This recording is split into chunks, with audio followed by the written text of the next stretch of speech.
میرے پاکستانیوں، میں کئی چیزیں آپ سے بار بار کہہ چکا ہوں اپنے 26 سال کی جب سے میں یہ پالیٹکس میں آیا ہوں، تو میں کئی چیزیں بار بار دہرا چکا ہوں اور مجھے لگتا ہے کہ اس کا اثر ہونا شروع ہو گیا کہ لوگوں کو کئی چیزوں کی اب سمجھ آنی شروع ہو گئی ہے، لیکن آج میں پھر وہ چیز دہراؤں گا۔ 26 سال پہلے میں نے اپنی پارٹی کا نام رکھا تھا انصاف کی تحریک، جس کو انگریزی میں کہتے ہیں رول آف لا،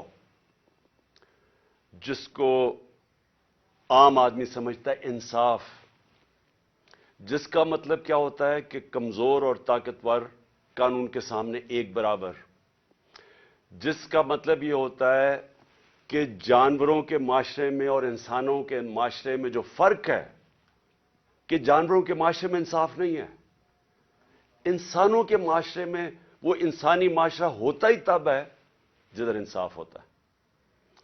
جنگل کا قانون اس کو کہتے ہیں، اس معاشرے کو، اور جس کو دوسرا نام بنانا ریپبلکس دیتے ہیں، جدھر مائٹ از رائٹ ہوتی ہے، جدھر طاقتور قانون سے اوپر ہوتا ہے، جدھر کمزور کو طاقتور سے تحفظ نہیں ملتا۔ اور اگر آپ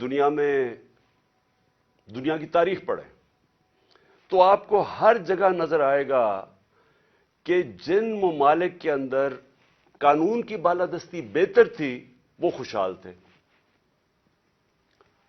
رومن ایمپائر دیکھ لیں، اس سے پہلے گریک سویلائزیشن تھا، جن کا تاریخ جانتی ہے۔ رومن ایمپائر دیکھ لیں، رومن لاز تھے، قانون تھے، باقیوں کو وہ باربیرینز کہتے تھے کیونکہ وہاں قانون نہیں تھے، وہاں انصاف نہیں تھا۔ اور ہم جو مسلمانوں کی تاریخ ہے، میں کیوں بار بار جب سے میں پرائم منسٹر بنا میں بار بار آپ کو مدینہ کی ریاست کی بات کرتا رہا، کیونکہ مدینہ کی ریاست کی بنیاد رکھی گئی تھی عدل اور انصاف پہ۔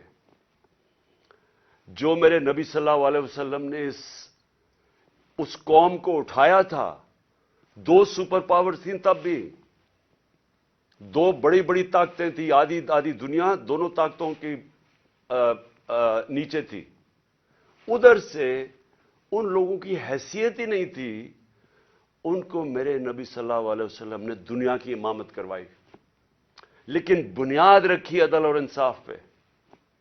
قانون کے سامنے سب ایک برابر، فرمایا کہ میری بیٹی بھی اگر جرم کرے گی تو اس کو سزا ملے گی۔ اور پھر جو آج پاکستان کے حالات ہیں، انہوں نے آج سے 1500 سال پہلے تقریباً کہہ دیا تھا کہ وہ قومیں جو طاقتور کے لیے ایک قانون بناتی ہیں اور وہ جرم کرتے ہیں ان کو نہیں پکڑتی اور صرف کمزوروں کو جیلوں میں ڈالتی ہیں، وہ تباہ ہو جاتی ہیں۔ یہ میرے نبی نے 1500 سال پہلے کہہ دیا تھا۔ اور آج میں یہ جو آج میڈیا آپ کے سامنے آیا ہوں آپ کو یہ بتانے کے لیے کہ جس طرح ہم نماز میں کہتے ہیں نا کہ اللہ ان کے راستے پہ لگا جن کو نعمتیں بخشیں، ان کو نہیں جو تباہی کے راستے پہ نکل گئے، یہ ہم 5 وقت کی نماز میں مانگتے ہیں۔ آج ہم ادھر کھڑے ہیں، ایک طرف ہے اللہ کی نعمتوں کا راستہ، مشکل راستہ ہے لیکن انسان کی عظمت کا راستہ ہے، دوسری طرف تباہی کا راستہ ہے، جس طرف ہم یہ جو موجودہ سیٹ اپ ہے یہ لے کے جا رہا ہے۔ میرے پاکستانیوں یاد رکھیں، میں وہ خوش قسمت انسان ہوں، 70 سال جس کی عمر ہے، اللہ مجھے سب کچھ دے بیٹھا ہے، کوئی اتنا خوش قسمت نہیں، میں اس کا بار بار شکر ادا بھی کروں تو وہ کافی نہیں ہے۔ کسی انسان کو اس ملک میں اللہ نے اس طرح کی عزت نہیں دی۔ حکومت سے انہوں نے سازش کے تحت مجھے باہر نکالا تو آپ لوگوں نے لاکھوں کی تعداد میں سڑکوں پہ نکلے، کس پرائم منسٹر کو آج تک اس طرح کی عزت ملی ہے؟ اور حکومت کے باہر پبلک کے اندر میں نکلا تو جس طرح کی عزت آپ نے مجھے دی کس کو ملی آج تک؟ کون سے پرائم منسٹر کو ملی؟ تو اس کے لیے وزارت عظمیٰ کیا چیز ہے؟ اس سے بڑی چیز کیا ہے کہ قوم اس کی عزت کرتی ہے۔ تو میں آج آپ کے لیے یہ کہنا چاہتا ہوں کہ دیکھیں، یہ آپ ایک بڑے خطرناک موڑ پہ کھڑے ہیں. اگر میری قوم میری آواز آج سن کے آپ جو اللہ نے ہمارے اوپر حکم دیا ہوا ہے جہاد کا، جہاد ہے کیا؟ پہلے میں یہ بھی کلیئر کر دوں، ظلم کے سامنے اور ناانصافی کے سامنے کھڑا ہونا جہاد ہے. اللہ نے ہمارے پہ فرض کیا ہوا ہے. کیوں کیا ہوا ہے؟ ہماری بہتری کے لیے. جو قومیں رائے حق پہ کھڑی ہوتی ہیں اور انصاف کے لیے کھڑی ہوتی ہیں وہ آزاد ہو جاتی ہیں، اور انصاف کے بعد ہی خوشحالی آتی ہے. پہلے مدینہ کی ریاست میں عدل اور انصاف آیا، پھر خوشحالی آئی. نیلسن منڈیلا جو موجودہ بڑا ایک لیڈر میں مانتا ہوں، اس نے بڑی پتے کی بات کی. اس نے کہا اگر تم نے غربت کم کرنی ہے تو پہلے انصاف لے کے آؤ. چائنا نے دنیا کی تاریخ میں کبھی کسی قوم نے غربت کم نہیں کی جو چائنا نے کی ہے. 70 کروڑ لوگوں کو پچھلے 30-35 سال میں غربت سے نکال لیا انہوں نے. اور اسی قوم نے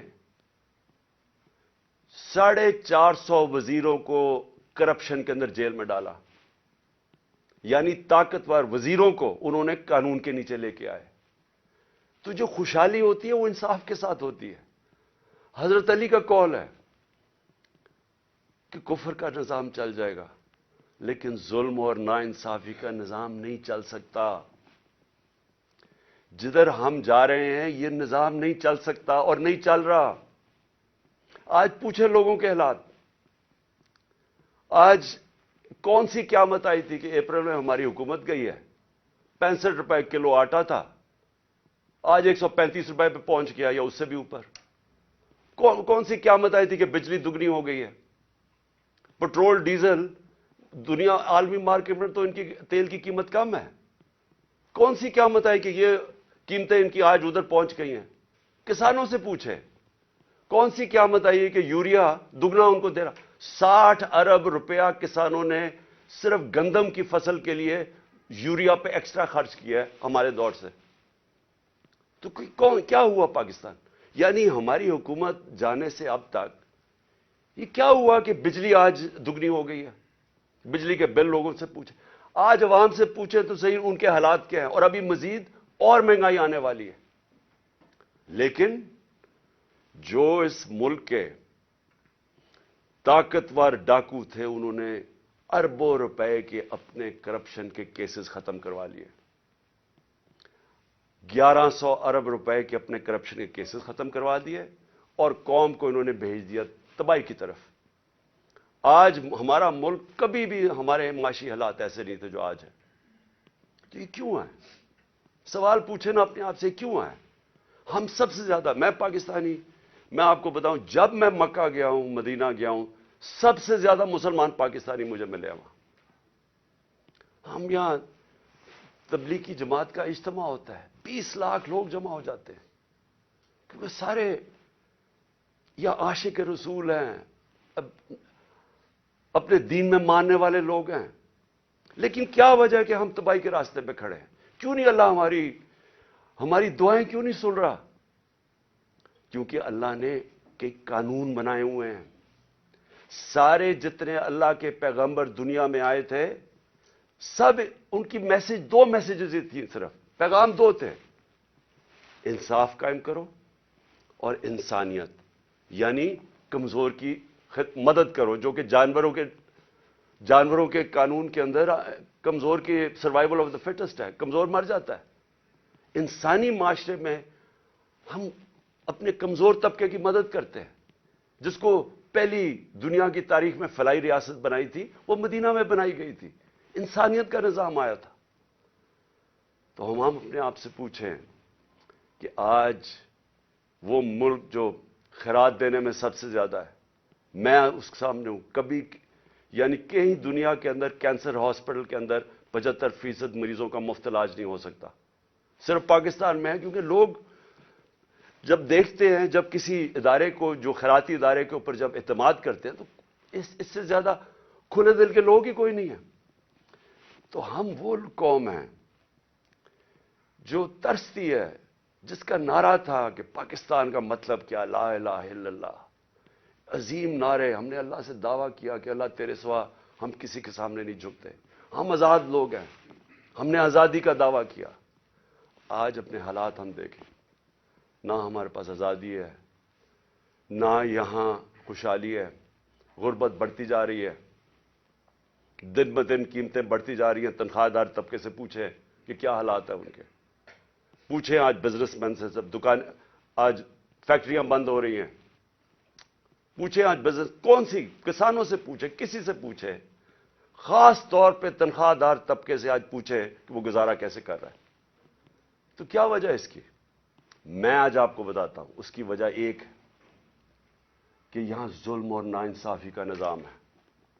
میرے نبی صلی اللہ علیہ وسلم نے کہہ دیا تھا 1500 سال پہلے کہ طاقتور اگر چوری کرے تو آپ اس کو NRO دے دیں، اور بیچارے غریب لوگ جیلوں میں جائیں، اور پھر سمجھیں کہ اللہ ہماری دعائیں قبول کرے گا. اور اس لیے جہاد اس نے ہمیں کہا ہے کہ ظلم کے سامنے کھڑے ہو، ناانصافی کو قبول نہ کرو. اور آج میں خاص طور پہ مخاطب ہوں اپنی پاکستان کی عدلیہ سے، اور اس کے بعد پاکستان کی وکلا برادری سے. دیکھیں، اللہ نے آپ کے اوپر بہت بڑی ذمہ داری سونپی ہے. یہ وقت ہے آپ کا کہ آپ اس ملک میں رول آف لا کے لیے کھڑے ہوں. میں یہ آپ کو پورے ایمان سے کہتا ہوں کہ جس طرف یہ لے کے جا رہے ہیں، ہمیں کوئی مستقبل نہیں ہے اس ملک کا. جس طرح کے فیصلے کیے جا رہے ہیں، جس طرح کی انصاف کی اور قانون اور آئین کی دھجیاں اڑائی جا رہی ہیں، جس طرح وہ جنگل کا قانون نافذ کیا جا رہا ہے، اس طرح ہمارے ملک کا کوئی مستقبل نہیں ہے. پہلی دفعہ لوگوں کو خوف آنا شروع ہو گیا ہے. لوگ پاکستان سے امید ان کی چلی گئی ہے. 8 لاکھ لوگ ہمارے 7-8 مہینے میں پروفیشنلز، وہ طبقہ جو ایک ملک کی جان ہوتا ہے، وہ چھوڑ کے چلا گیا ہے. باہر لوگ سرمایہ کاری کے لیے نکل گئے ہیں کیونکہ امید جانی شروع ہو گئی ہے. تو اس لیے میں اپنے معزز عدلیہ، اپنے ججز سے اور اپنی وکلا کمیونٹی سے، میں آج آپ سے خاص طور پہ آج اپیل کر رہا ہوں اپنے ملک کی خاطر. میں پھر سے ریپیٹ کرتا ہوں کہ اللہ نے عمران خان کو جو دے دیا ہے، میں اپنی خوابوں میں بھی نہیں سوچتا تھا کہ وہ مجھے اس طرح کی عزت دے گا. اور انسان کیا چاہتا ہے دنیا میں؟ عزت ہی چاہتا ہے. انسان کے تو پیسے بناتا ہے عزت کے لیے، پاور میں آتا ہے عزت کے لیے. تو جب اللہ نے اتنی عزت دے دی ہے تو مجھے اور کیا مل سکتا ہے؟ میں صرف اس وقت آپ سب کے لیے کھڑا ہوں.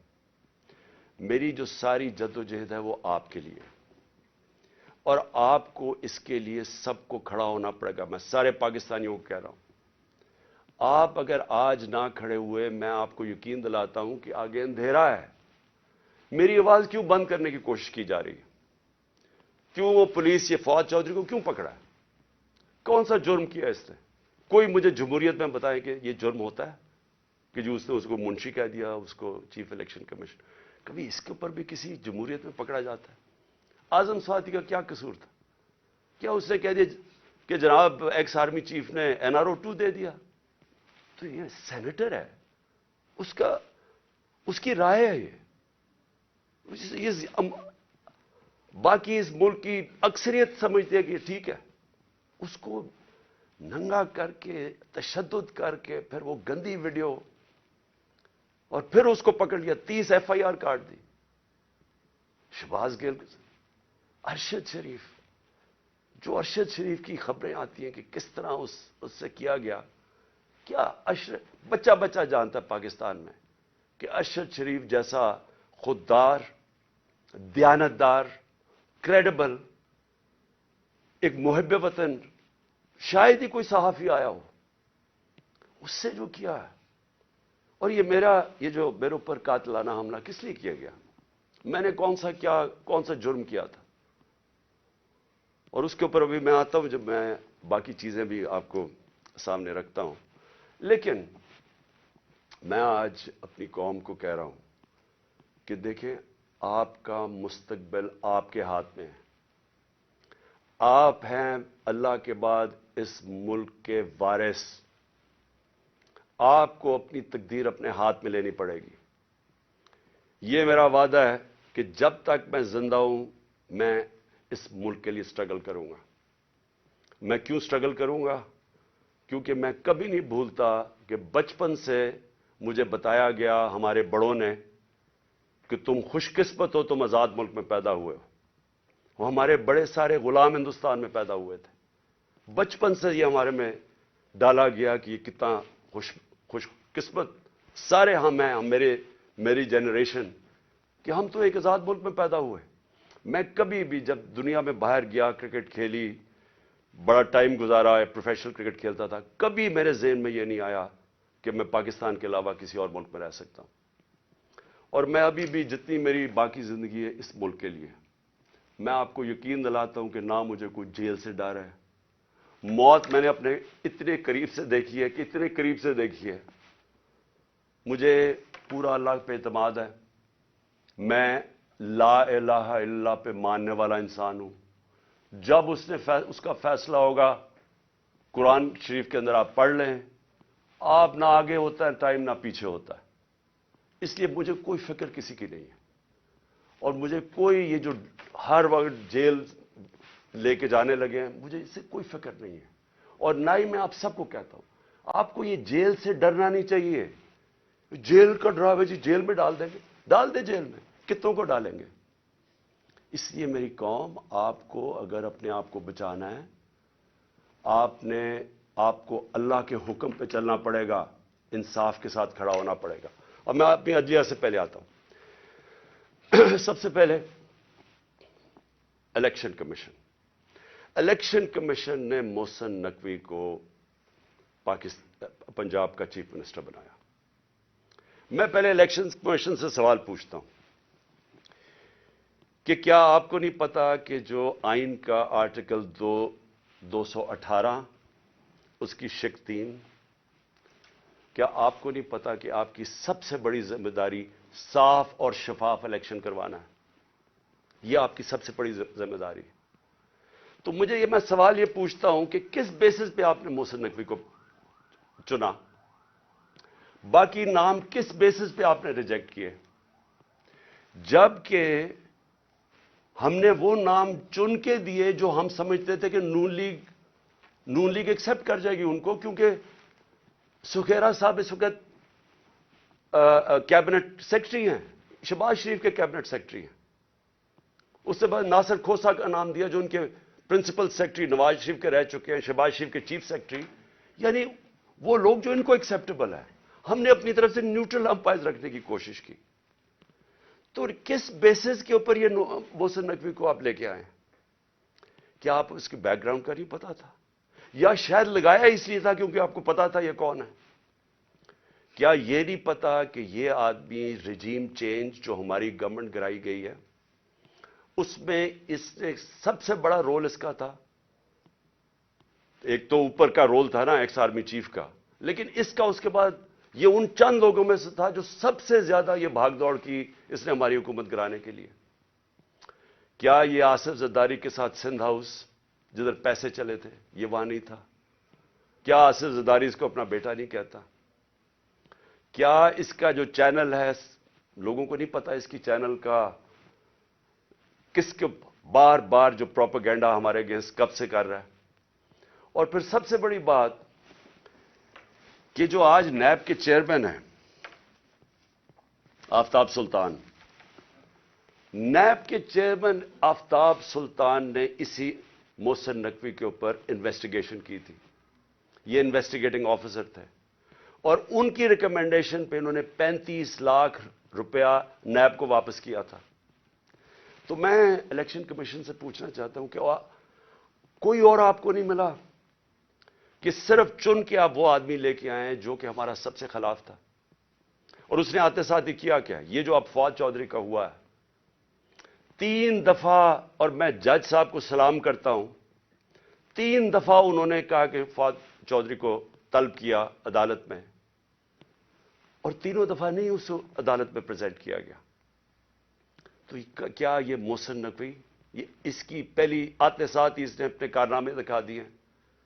اس کے بعد اس نے جو اس نے اپوائنٹمنٹس کی ہیں, کیا یہ فری اینڈ فیئر الیکشن ہو رہا ہے کہ سارے وہ پولیس آفیسر جنہوں نے ہمارے اوپر تشدد کیا تھا 25 مئی کو, ان ساروں کو واپس لے آیا؟ ایڈوکیٹ جنرل آفس کے اندر وہ سارے لوگ جو کہ حمزہ شریف کے دوران تھے, ان کو واپس لے آیا؟ کیا یہ صاف اور شفاف الیکشن کی تیاری ہو رہی ہے؟ کیا اس کو کہتے ہیں ایک neutral caretaker set up? Caretaker set up کا تو مطلب ہی یہ تھا کہ ایک نیوٹرل امپائر آئے گا. کیا یہ نیوٹرل امپائر ہے؟ اور ابھی سے ہی پولیس نے ہراساں شروع کر دیا ہے. ہمارے ورکرز کے اوپر 1-2 گرفتاریاں شروع ہوگی اور پلان بن گیا پکڑنے کا. اور یہ جو فواد چودھری کا ہوا ہے, تو یہ ابھی سے ہی پورا پری پلان بنا ہوا ہے. یہ صاف اور شفاف الیکشن کروانے کے لیے محسن نقوی نہیں آیا, یہ وہ کرنے آیا ہے جو میں نے پہلے بھی کہا تھا, جو آصف زرداری نے الیکشن کروایا ابھی کراچی کے اندر, کہ ووٹ بینک ہے نہیں پیپلز پارٹی کا, اور پیپلز پارٹی جیت جاتی ہے کراچی سے. تو یہ الیکشن نہیں ہو رہا, یہ ایک پلان, ایک کانسپریسی کے تحت اس کو رکھا گیا. تو میں اپنی عدلیہ, اور ہم انشاءاللہ یہ کیس لے کے جا رہے ہیں اپنی عدلیہ کے پاس, تو میں اور پاکستانی آپ سے انصاف کی توقع رکھ رہے ہیں. ہم یہ بھی چاہتے ہیں کہ یہ جو اب فواد چودھری سے ہو رہا ہے اور یہ جو آگے ہونے جا رہا ہے, میں ابھی آپ کو پیشن گوئی کرتا ہوں, کیونکہ ان کو سب سے بڑا جس آواز بند کرنی ہے وہ عمران خان کی ہے, تو وہ پورا پلان بنا ہوا ہے ان کا. میں ابھی پیشن گوئی کر رہا ہوں. ہم اپنی عدلیہ سے ایکسپیکٹ کرتے ہیں کہ ہمارے فنڈامنٹل رائٹس کو پروٹیکٹ کریں. یہ تاریخ وہ ہونے لگی ہے, اگر ہماری عدلیہ نہ کھڑی ہوئی تو یاد رکھیں آج تک جسٹس منیر کو کسی تاریخ نہیں بھول سکی. وہ بڑے قابل آدمی تھے, لیکن ایک جگہ جدھر انہوں نے آئین اور قانون کے ساتھ کھڑا ہونا تھا, وہ طاقتور کے ساتھ کھڑے ہو گئے. اس ملک نے بھاری قیمت ادا کی ہے اس کی, اور اس کے بعد قیمت ادا کرتے گئے. اس وقت قوم آپ سے ایکسپیکٹ کر رہی ہے, موزز ججز, قوم آپ سے ایکسپیکٹ کر رہی ہے کہ ہمارے حقوق کی حفاظت کریں, ہماری جمہوریت کو بچائیں. یہ جو اب تباہی مچنے لگی ہے ہماری جمہوریت کے اوپر, اور جو ہو رہا ہے, اور جو رجیم چینج کے بعد ہوا ہے, میں آپ کو یقین دلاتا ہوں کہ میں مشرف کے مارشل لاء میں اپوزیشن میں تھا. 8 دن مجھے جیل میں ڈالا, تب بھی میں نے کبھی اس طرح کا ظلم, فیشزم, اس طرح کی میں نے کبھی ایک سٹیٹ کو اپریس کرتے ہوئے میڈیا کے لوگوں کو, ہمارے ورکرز کو, میں نے کبھی ایسے نہیں دیکھا جو آج میں دیکھ رہا ہوں پاکستان کے اندر. تو اور مجھے افسوس سے کہنا پڑتا ہے کہ ہماری عدلیہ نے ہمارے فنڈامنٹل رائٹس کی حفاظت نہیں کی. اگر کی ہوتی تو آج یہی وہی جو 25 مئی والے وہ آفیسرز جنہوں نے تشدد کیا تھا, 3 بجے رات کے لوگوں کے گھروں میں گھس کے انہوں نے لوگوں کو پکڑ کے جیلوں میں لے کے گئے تھے, ظلم کیا تھا, لوگوں کو امبیرس کیا تھا. آرٹیکل 14 کانسٹیٹیوشن کا ہماری ڈگنیٹی, ہماری عزت پروٹیکٹ کرتا ہے. انہوں نے سارے لوگوں کو نہ چادر اور چار دیواری کا سوچا, نہ قانون کا سوچا, ظلم کیا. وہ آج آفیسر پھر واپس آ گئے. ہمارے پاس سوائے عدلیہ کے جانے کا کون سا راستہ ہے؟ دوسرا راستہ ہے سڑکوں پہ آ جائیں, دوسرا راستہ ہے ملک کو اور نقصان پہنچائیں جو یہ آگے پہنچا سکے ہیں. اس لیے میں اپنی عدلیہ سے ریکویسٹ کرتا ہوں. اور پھر میں ذرا 2-3 اور چیزیں بتا دوں. جے آئی ٹی, اب جے آئی ٹی بنی تھی, میرے اوپر قاتلانہ حملہ ہوتا ہے. پہلے تو 16 دن کچھ ہوتا ہی نہیں ہے, نہ کوئی investigation. Police F I R کاٹ کے دیکھ دیتی کہ صرف ایک شوٹر تھا اور دینی انتہا پسند نے اٹیک کیا تھا, جو میں پہلے سے ہی سپٹمبر اور اکتوبر میں نے کہہ دیا تھا کہ میرے اوپر واردات ہونے والی ہے اور نام لیں گے دینی انتہا پسند کا. پوری کانسپریسی بنی ہوئی مجھے قتل کرنے کی. میں پہلے کہہ بیٹھا تھا, مجھے پتا بھی تھا اس کے پیچھے کون ہے, اور میں نے ان کے جیسے ہی ہوا میں نے ان کے نام لیے. اپنی حکومت ہوتے ہوئے, پنجاب پولیس ہمارے نیچے ہوتے ہوئے میں اپنی ایف آئی آر نہیں کٹوا سکا. اور مجھے پتا ہے میں کیوں نہیں کٹوا سکا, کیونکہ دوسری طرف طاقتور لوگ تھے. اور ہماری ملک کی تاریخ ہے کہ جب طاقتور کا کمزور سے مقابلہ ہوتا ہے تو انصاف نہیں ہوتا. تو لیکن جو جے آئی ٹی کی رپورٹ ہے یہ ذرا سننے والی چیزیں ہیں. اور پھر کیسے اس جے آئی ٹی کو آپ آتے ساتھ ہی حکومت نے پہلی چیز کی ہے جے آئی ٹی بند کی ہے. یہ کس قانون کے تحت کی ہے؟ جے آئی ٹی تو پنجاب کی جے آئی ٹی تھی. فیڈرل گورنمنٹ تو جے آئی ٹی نہیں بنا سکتی. اور جے آئی ٹی کی فائنڈنگز جو فائنڈنگز سامنے آئی ہیں ذرا یہ سن لیں, اس کی وجہ سے یہ بند کی گئی ہے. میں ذرا آپ کو بتانا چاہتا ہوں ساری قوم کو کہ میرے اوپر جو حملہ ہوا تھا جب انہوں نے ایف آئی آر کٹائی پولیس نے, میری نہیں کاٹی, انہوں نے کہا تھا ایک شوٹر ہے. ذرا آپ یہ سنیں, اب تک جے آئی ٹی نے جو عدالت میں جو رکھ چکی ہے, جو عدالت میں چیزیں رکھ چکی ہیں وہ ذرا سنیں. سب سے پہلے انہوں نے یہ کہا جو کہ ڈی پی او گجرات تھا غضنفر حسین اور ایس ایس پی ندیم حسین جو سی ٹی ڈی لاہور تھا, دونوں پنجاب گورنمنٹ کے نیچے تھے. ان دونوں نے آڈیو یعنی ٹیپس کی, اس کی وہ جو شوٹر تھا اس لڑکے کی انہوں نے ٹیپس بنائی.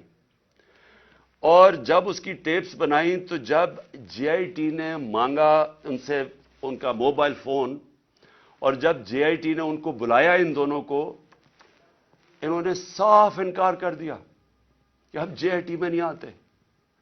کون تھا ان کے پیچھے جو اتنا طاقتور تھا اور جس کو خوف تھا کہ کہیں جے آئی ٹی میں سچ نہ نکلا ہے؟ ان کو روک دیا. پھر ذرا آگے چلیں. اس کے بعد جب جو سیکنڈ جو دوسری ویڈیو بن رہی تھی, وہ نوید جو شوٹر تھا اس کی سی ٹی ڈی میں جب اس کی جو ویڈیو بن رہی تھی, اب ذرا یہ سنیں. رپورٹ لکھتی ہے جے آئی ٹی کے 4 سے 5 جو نامعلوم لوگ وہاں موجود تھے. وہ کون تھے؟ پولیس سی ٹی ڈی کے اندر اس کی بنایا جا رہا ہے اس کا سیکنڈ ویڈیو, اور وہ بھی اس کی کون سا قانون اجازت دیتا ہے کہ پولیس ویڈیوز بنا کے ریلیز کرتی رہے میڈیا کو. لیکن وہاں جو سب سے زیادہ چیز ہے 4 اور 5 وہ جے آئی ٹی کہتی ہے نامعلوم لوگ وہاں بیٹھے ہوئے تھے. یہ کون تھے؟ پھر اسٹیبلش ہو جاتا ہے 3 طریقوں سے. آئی وٹنسز جو گواہ دیکھتے ہیں وہ شوٹر کو 3, ایک فورینزک کے ذریعے, اور ایک پھر فورینزک کے ذریعے یعنی کہ جو خول ملے تھے ان کی گولیوں کے, وہ 3 جگہ سے ملے. اور کرائم سین رپورٹ جو تھی, ان سب نے ثابت کیا کہ 3 شوٹر تھے. یعنی جو انہوں نے رپورٹ بنائی تھی کہ صرف ایک دینی انتہا پسند نے قتل کرنے کی کوشش کی, اس کو سب کو رد کر دیا. اس لیے یہ آتے ساتھ ہی انہوں نے جے آئی ٹی بند کی, کیونکہ میں نے نام تو ایک شہباز شریف کو رانا ثناء اللہ کا لیا ہوا ہے, اور وہی بیٹھے ہوئے ہیں فیڈرل گورنمنٹ میں, اور انہوں نے آ کے انہی کے نیچے اب جے آئی ٹی بنے گی. اس لیے میں نے پہلے دن کہا تھا کہ چیف جسٹس صاحب آپ کے نیچے اگر انکوائری ہوگی تو شاید انصاف ملے. ان کے ہوتے ہوئے, اور وہ جو ایجنسی کا آفیسر ہے ڈرٹی ہیری, مجھے کوئی امید انصاف کی نہیں تھی. اور وہ آپ ذرا دیکھیں کہ جو اس جے آئی ٹی نے جو چیزیں بھی نکالی اس کے اوپر بھی ذرا دیکھیں کہ انہوں نے کس طرح اس کو بند کرنے کی کوشش کی. پھر یہ ثابت ہو گیا کہ جو لڑکا نوید تھا وہ کوئی دینی انتہا پسند نہیں تھا, اور اس کو ٹریننگ دی گئی تھی پسٹل شوٹنگ کے اندر. کوئی پسٹل شوٹنگ ایسے نہیں کرتا کہ سیدھی ایسے ریپڈ فائر کرے, وہ ٹرینڈ تھا. اور جو 5ویں چیز سامنے آئی, 4 جے آئی ٹی ممبرز کے اوپر پریشر ڈالا گیا. کس نے ڈالا؟ اور انہوں نے اپنی چینج کی رپورٹ, جو عدالت میں جو تھی رپورٹ اس کی فائنڈنگ چینج کر دی. اور پھر کیا ہوتا ہے, جو پروسیکیوٹر جنرل ہے,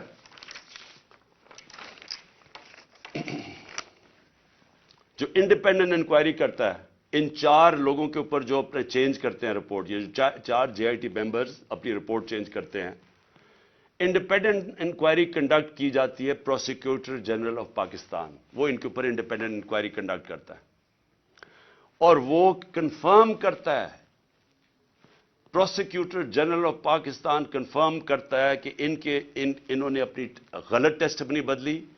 3 شوٹرز تھے, اور اس نے ریکمینڈ کیا کہ ان کے اوپر کرمنل پروسیڈنگز کی جائیں, کہ انکوائری کو سیبوٹاج کرنے کے لیے جو 4 GIT ممبرز نے جنہوں نے چینج کی ہے. تو میرا سب سے بڑا سوال یہ ہے کہ آتے ساتھ ہی پنجاب گورنمنٹ جب سے یہ آیا ہے انہوں نے سب سے پہلے کیوں انہوں نے اسٹڈی کر لیتے, دیکھ تو لیتے کہ GIT رپورٹ میں کیا فائنڈنگز ہیں, بڑی تفصیل میں انہوں نے فائنڈنگز دی ہوئی ہیں. آتے ساتھ ہی اس کو کیوں بند کیا؟ اور پھر جو سب سے زیادہ کام کر رہا تھا, پہلے تو یہ 4 بھگا دیے, جو سب سے زیادہ کام کر رہا تھا میں اس کا نام دیتا ہوں, وہ بڑا مجاہد, اس طرح بھی ماشاءاللہ ایسے لوگ تھے, انہوں نے آتے ساتھ ہی یہ جو محسن نقوی نے اور کیا کام کیا کہ اس نے جو لڑکا جو سب سے زیادہ کام کر رہا تھا, اس کا میں نام اس لیے بتانا چاہتا ہوں کیونکہ سعید انور شاہ, یہ انویسٹیگیٹنگ آفیسر تھا جس نے کھڑا ہوا اور جس نے عدالت کے اندر چلان دیا, انہوں نے آتے ساتھ ہی اس کو سسپینڈ کر دیا. تو میں اس سے کیا مجھے نظر آتا ہے, اس سے مجھے نظر آتا ہے کہ اگر کسی کو بھی شک بھی تھا کہ اس کے پیچھے طاقتور لوگ تھے جنہوں نے یہ سارا پلان کیا ہے, وہ شک ساروں کے دور ہو جانے چاہیے. یہ پلان تھی کانسپریسی, اور یہ لوگ یہ جو اوپر بیٹھے ہوئے ہیں شہباز شریف اور وہ جو دوسرا ہے رانا ثناء اللہ, وہ بالکل اس کے اندر ملوث تھے. کیونکہ اگر وہ ملوث نہیں تھے ان کو کس چیز کا ڈر تھا؟ کیوں وہ یہ بار بار GIT کو سیبوٹاج کرنے کی کوشش کر رہے تھے اور کر دیا؟ کیوں نہیں چلنے دیا GIT کو؟ بعد میں رپورٹس چیلنج ہو سکتی ہیں, اس کے اوپر کیس تو آگے چلتا ہے, لیکن کیوں انہوں نے کیا؟ کیونکہ ہمارے ملک کی تاریخ ہے.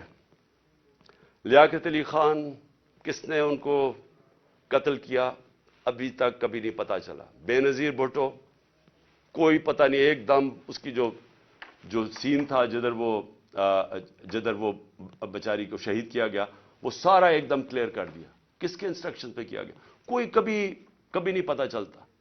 اس لیے یہ جو پورا کور اپ ہو رہا ہے یہ بھی کیونکہ طاقتور لوگ انوالوڈ ہیں, اس لیے کوئی پوری کوشش ہوگی اس کو کور اپ کرنے کے لیے. میں آگے اب چلتا ہوں. جب جو آئین ہے ہمارا, اور آئین بڑا کلیئر ہے, آئین کا آرٹیکل 105 یہ کہتا ہے کہ جیسے ہی ایک اسمبلی ڈیزالو ہوتی ہے, جیسی اسمبلی ڈیزالو ہوتی ہے تو گورنر 48 گھنٹے کے اندر وہ ایک ڈیٹ دیتا ہے الیکشن کی. یہ آئین کے اندر لکھا ہوا ہے, 105 آرٹیکل 105 میں لکھا ہوا ہے. نہ KP کے گورنر نے ابھی تک ڈیٹ دی ہے, نہ پنجاب کے گورنر نے ڈیٹ دی ہے.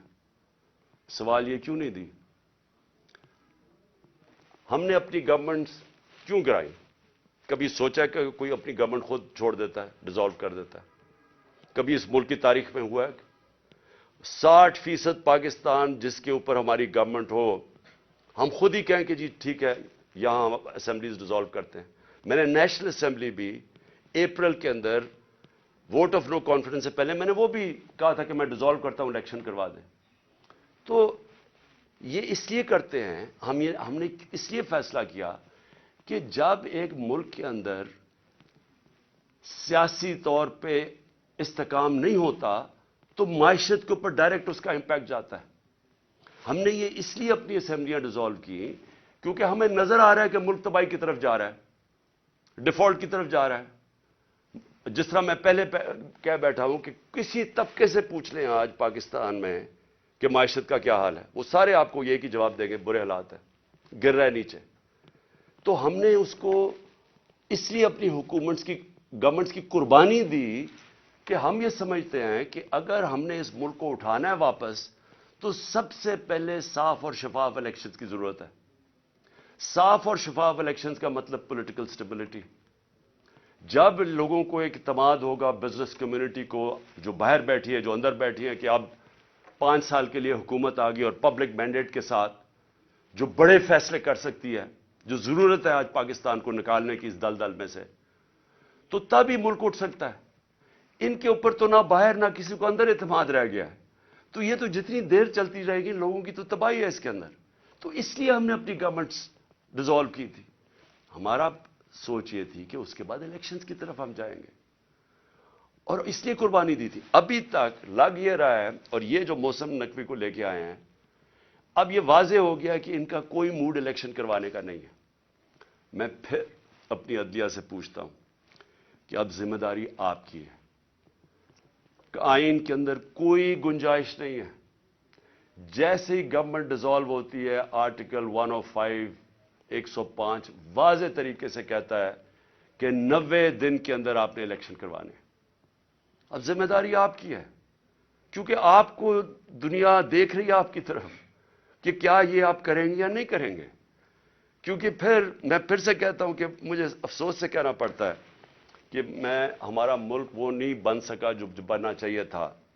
اور اس کی بہت بڑی وجہ یہ ہے کہ یہاں کبھی بھی رول آف لا نہیں ہوا.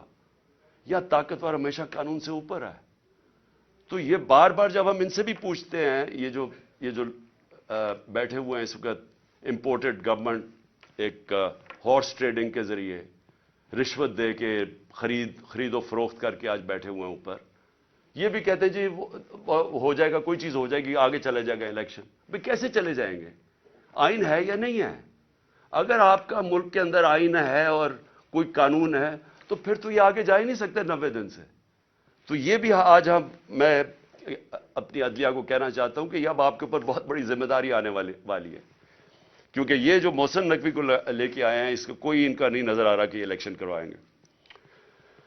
پھر میں آخر میں اپنی قوم سے بس یہ بات کر کے اپنی بات ختم کرتا ہوں کہ دیکھیں, میں جس طرح شروع کیا تھا کہ اللہ میرے پہ بڑا مہربان رہا ہے, میں اس کا شکر ادا جتنا بھی کروں کم ہے. کہ مجھے تو اس ملک میں جو آپ نے عزت دی وہ کسی کو دی نہیں پہلے. لیکن میں ایک چیز جانتا ہوں کہ میں کسی صورت اگر کسی کا خیال ہے کہ میں ان چوروں کے نیچے مان جاؤں گا ان کی غلامی, میں واضح کر دوں کہ آخری گیند تک لڑوں گا, آخری اپنی سانس تک ان کا مقابلہ کروں گا. کوئی مجھے نہ جیل اور نہ یہ جو ڈراتے رہتے کوئی فکر نہیں ہے. اللہ نے ایمان دیا ہے, ایمان کی قوت دی ہے, اور سب سے بڑی قرآن کی آیت ہے کہ جو لوگ ایمان لے آئے اللہ ان کے خوف دور کر دیتا ہے, ان کو آزاد کر دیتا ہے. میں ایک آزاد انسان ہوں, میں کبھی غلامی کسی کی نہیں مانتا. میں لا الہ الا اللہ میرے دل میں ہے. میں نے اللہ کے سامنے دعویٰ کیا ہوا کہ اللہ تیرے سوا کوئی خدا نہیں ہے, کوئی خوف کے بت کی میں پوجا کرتا نہیں, اور نہ آپ کو کرنی چاہیے. کیونکہ میں ایک مثال دیتا ہوں ہمیشہ لوگوں کو, کیونکہ اسلام کی تاریخ آپ پڑھیں تو جو سب سے دردناک اور تکلیف دہ واقعہ وہ ایک ہی ہے, جس طرح حضرت امام حسین کی شہادت ہوئی. اور میں ہمیشہ یاد کراتا ہوں لوگوں کو کہ کوفہ کے لوگوں کو انہوں نے تو بلکہ دعوت دی تھی امام حسین کو, ان کو پتا تھا وہ رائے حق پہ ہے, ان کو پتا تھا کوفہ کے لوگوں کو, لیکن یزید کے خوف کے ظلم کے خوف کی وجہ سے انہوں نے اتنا بڑا سانیہ ہونے دیا اسلام میں. آپ بھی یہ خوف کا بت توڑ دیں, میری طرح آزاد ہو جائیں, اور کسی صورت ان کو نہ قبول کریں. مجھے جو صرف ایک افسوس ہے کہ میں جب سیاست شروع کی تھی 26 سال پہلے تو میں یہ سمجھتا تھا کہ 2 طرح کے طبقے پاکستان میں ہیں. ایک وہ طبقہ ہے چھوٹا سا جو اس ملک کا پیسہ چوری کر کے باہر لے جاتا ہے, ان کے پاس اربوں ڈالر باہر پڑے ہیں, بڑے بڑے پراپرٹیز, مے فیئر سب سے مہنگے علاقے میں لنڈن میں پراپرٹی ہے, بیٹا ون ہائیڈ پارک وہ سب سے مہنگا علاقہ ہے, آف شور اکاؤنٹس میں ان کے پیسے پڑے ہوئے ہیں.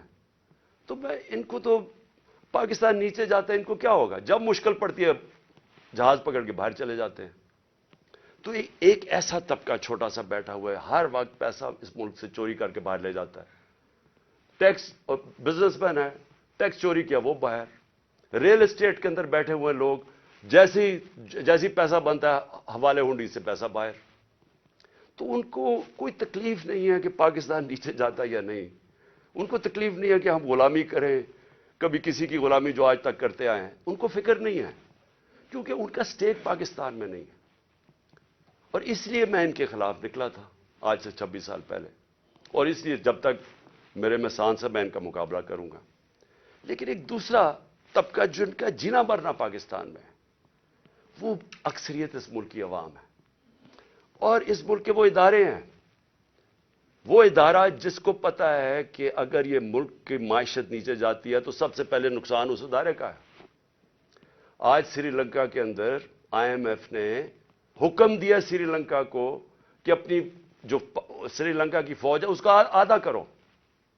مصر کے اندر آئی ایم ایف نے حکم دیا ہے کہ اپنی فوج کی فضول خرچیاں کم کرو۔ تو کیا وہ جب ہم جو یہ امپورٹڈ حکومت ہمیں اپنے گھٹنوں پہ لے آئی ہے، اپریل میں پاکستان کدھر کھڑا تھا، صرف اکنامک سروے آف پاکستان آپ دیکھ لیں، اور آج کدھر ہے؟ تو کیا وہ جو اب ہمارے سے قیمت ادا کریں گے، کیا ہماری طرح کے جو سمجھتے ہیں کہ ہم ایک آزاد ملک میں رہنا چاہتے ہیں، کیا ہماری آزادی خطرے میں ہوگی یا نہیں؟ تو میں یہ ہمیشہ سمجھتا تھا کہ یہ ادارے کبھی بھی ان لوگوں کے ساتھ نہیں ہوں گے جو یہ ملک کا پیسہ چوری کر کے باہر لے کے جاتے ہیں۔ اور مجھے بڑا افسوس سے کہنا پڑتا ہے کہ ہماری حکومت ہٹا کے ان لوگوں کو بیک کیا گیا جو اس ملک کو 30 سال سے لوٹ رہے تھے۔ چھوڑیں کہ میں کیا کہتا ہوں، صرف انٹرنیشنل میڈیا ان کے متعلق کیا کہتا ہے۔ آج تو ٹیلی فون ہے، اپنا گوگل کر لیں کہ ان دونوں بڑے خاندانوں کے اوپر انٹرنیشنل میڈیا کیا کہتا ہے۔ ان کے خلاف ہماری اسٹیبلشمنٹ نے، ہماری ایجنسیز نے کیا کیا چیزیں نکالی ہوئی ہیں ان کی چوری کے اوپر۔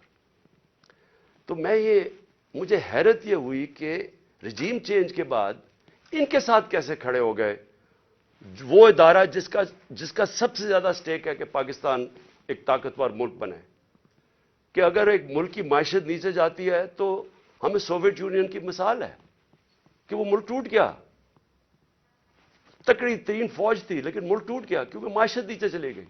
تو ان کے نیچے جو انہوں نے 30 سال سے یہ ملک سے کر رہے ہیں، مجھے ابھی تک نہیں سمجھ آ رہی کہ کیسے وہ ادارے ان کے ساتھ کھڑے ہو گئے۔ میں آخر میں اپنی ساری قوم کو کہنا چاہتا ہوں